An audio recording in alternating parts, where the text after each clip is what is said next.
Hey guys, I'm Sarah and you're watching Cowgirls Live. So, as you know, last week I wasn't on the show. I was in a car accident. So, I'm going to tell you guys what happened to start off the video. So, last Sunday, it was like 10 in the morning. I was driving home from work.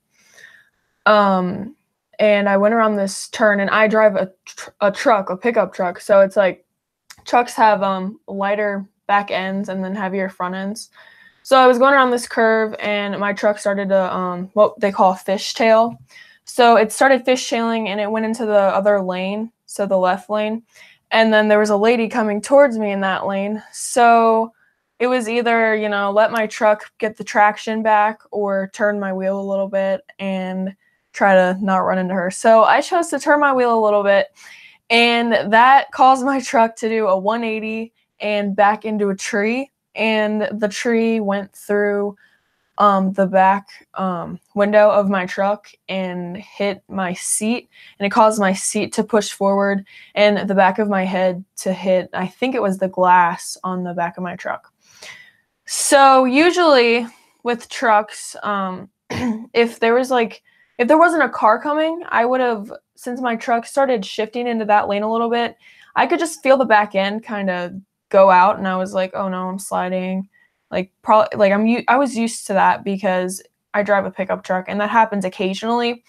But because there was another lady coming and I had to turn to the right a little bit, it caused my truck to completely go off balance, because usually with pickup trucks, you just kind of let them, you just slightly move your wheel where it's going when they start sliding, and that way it'll be able to grip the ground again. So I couldn't do that because there was another lady coming, and that's what caused me to run into the tree and, get into a wreck. So after I crashed, I was like, oh, thank God I'm not dead. And I was freaking out a little bit. I was crying, and I was like, oh, great, my head's bleeding. That's awesome. And so a lady came up and was like, oh my gosh, are you okay? Let me call 911. Stay calm, stay where you are. So I stayed where I was, and she called 911. The ambulance got there, and there was also 2 other people who stopped and helped me out, which I was really grateful for. So the ambulance showed up a little bit after that. It felt like 2 minutes and they were there. I don't really know how long it was because I was just freaked out and scared. So they got there, and my parents got there, and they just told me to get out of my truck. I couldn't get out of my driver's side because my door was stuck shut. So I actually had a bench seat in that truck, so I was able to just slide to the passenger seat and get out the door. So I got out the door, and then I walked up to the ambulance, and they were like, oh, just lay down here. And so I laid down on their little stretcher thing, and they started asking me what happened and all this stuff. So anyway, I went to the hospital. I had a concussion, and I have 5 staples in my head still because I had a gash in my head. And they also said that they believe I had a liver bleed. So for whatever reason, my liver started bleeding. I didn't think I hit it on anything, but apparently my liver was bleeding. So they wanted to keep me overnight because of that. And my heart rate and my blood pressure was really bad. My blood count was off, and that's why they suspected a bleed somewhere. So they kept me overnight, and it was long and annoying. And I had 2 IVs, so I had one here and one here, and that was really annoying because I couldn't even bend my arms comfortably. I couldn't even eat because it hurt, and I wasn't even supposed to be eating solid foods anyway, so they only gave me chicken broth and beef broth to eat. It was kind of gross. But so I would have to I wasn't able to eat it. My mom had to help me eat my food, and it was kind of stressful. And then every time they wanted to draw blood, they had to re-poke me instead of taking it out of the IV. But anyway, I'm out of the hospital. I got out last Monday, and they told me I couldn't do anything for a week. No riding horses for a week, and no lights and no computer screens, at least limited time on the computer screen. So today's video isn't going to be super long because all of the lights they're bad for my brain because I just had a concussion and it causes like headaches right now because I'm not completely healed. But anyway, they told me not to ride my horse. I rode my horse anyway because it was more natural than walking for me, honestly. Being on a horse, it made me, so like before I would walk around and it was making me dizzy and my head was hurting. But I got on my horse, just bareback, and I rode around and I was like, oh, this feels better than walking because I'm not even dizzy at this point. Like my body isn't really having to work as hard because I was on the horse, and it helps me feel a little better. So yeah. So I don't have any events coming up like anytime soon because it's wintertime. The barrel races tend to die down, and I didn't go to my last barrel race because that was going to be on Saturday. I wasn't quite ready to run because of my accident, and so I didn't go to the barrel race, which stinks.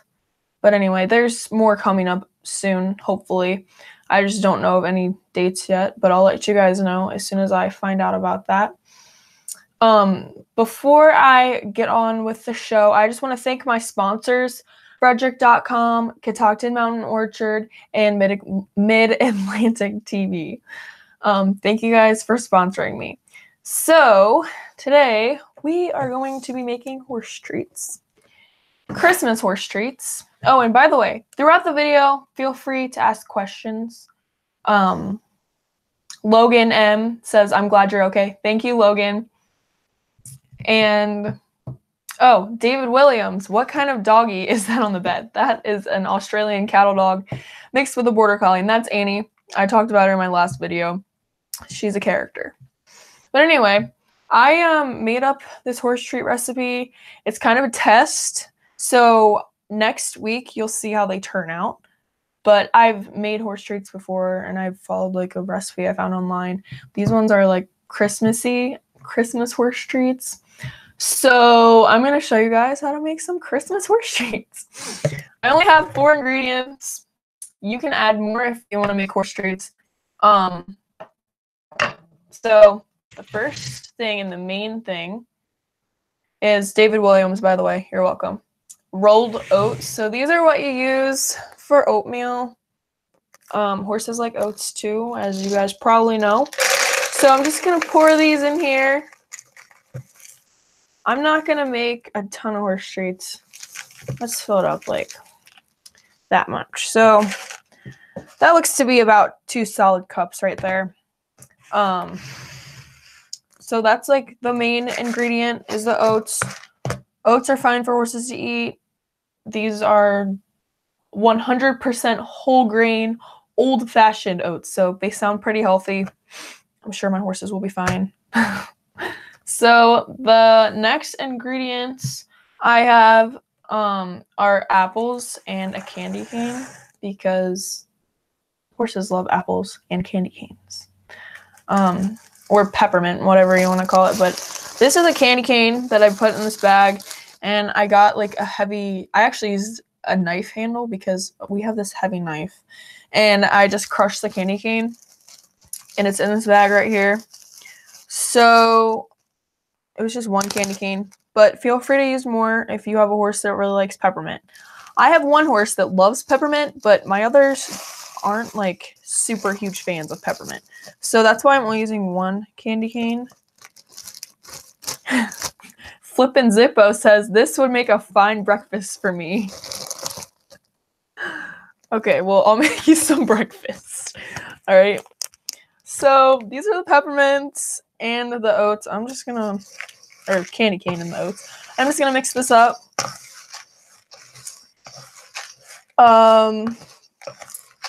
So here's what that looks like if you guys want to see. Really, you could put more candy cane, but like I said, not all my horses love peppermints. And this is like a personal recipe that I'm like that I already made up. So it's not like I said, it's not really planned out, or it hasn't been really done before like this. So This is one apple. I'm going to just put a little bit in and see, because I don't know if I want to use this whole entire apple. And by the way, I let this apple sit in here for, it's been about an hour, and I think that that's a good idea because it helps soften the apple so that it's like easier to mix up. So I'm going to go on and add some more apple. I think that the horses would appreciate that. Gipu na Tipo, I don't know how to pronounce your name. I'm really sorry. Did you find Craig's new employee Sam cute? I don't know who Sam is. I'm sorry. And Craig says that he's married. So, off limits. So here's what it looks like now. I think I'm just gonna add the rest of these apples. I think that this is gonna do fine with all these apples. That way the horses will love the flavor. So, just mixing this up as we go here. All right.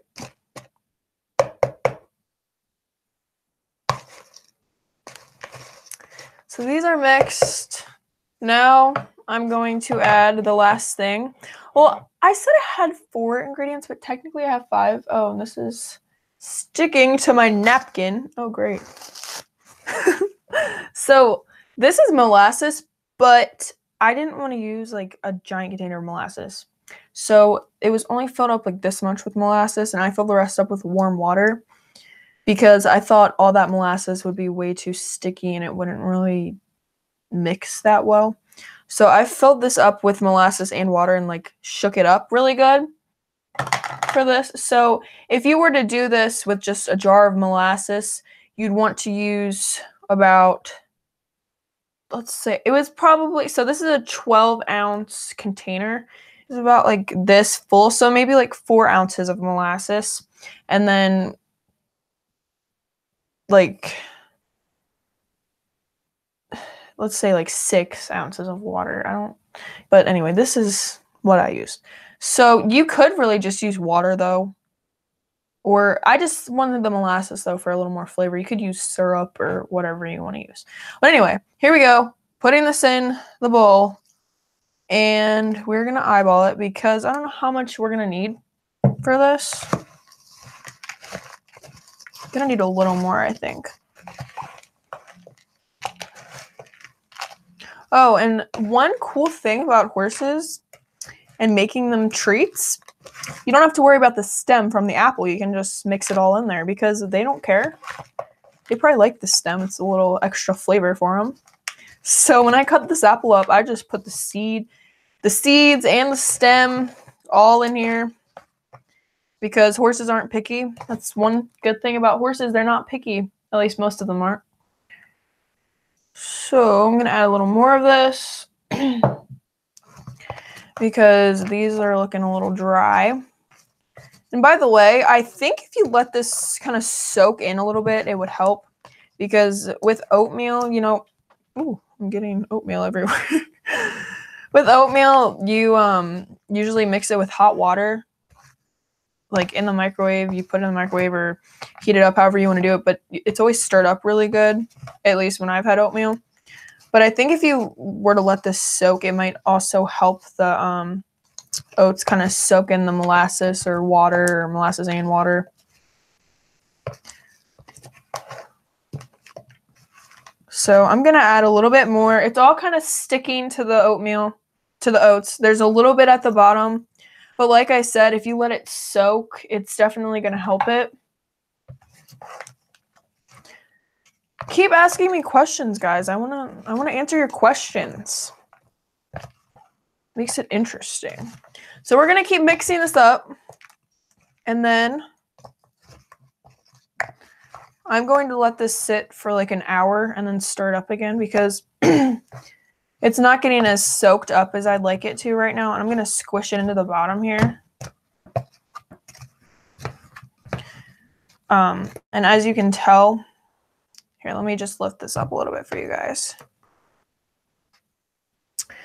So when I'm squishing it into the bottom here, it's helping it soak up the molasses and water, and that's what I want because it's not wanting to soak it all up, and we really need that for these horse treats to turn out the right way because I don't want them to just be like falling apart. Obviously, that would be kind of annoying. So I'm just going to be squishing this in here a little bit more, and then I'm going to let this sit here for about an hour, and then I will put it in the oven.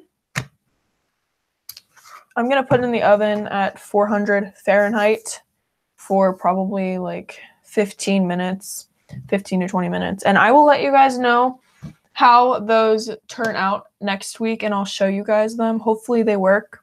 So this is just kind of a little test to show you guys, especially since I wasn't able to do a full 40 minutes on the show today because of my head and my concussion. So, stay tuned this week for a video because I'm planning on making a video and posting it sometime this week with a roper. So if you guys would like to meet a roper who has won a lot of awards and money and was a really good roper, stay tuned to watch that this week. Let's see what you guys have been saying.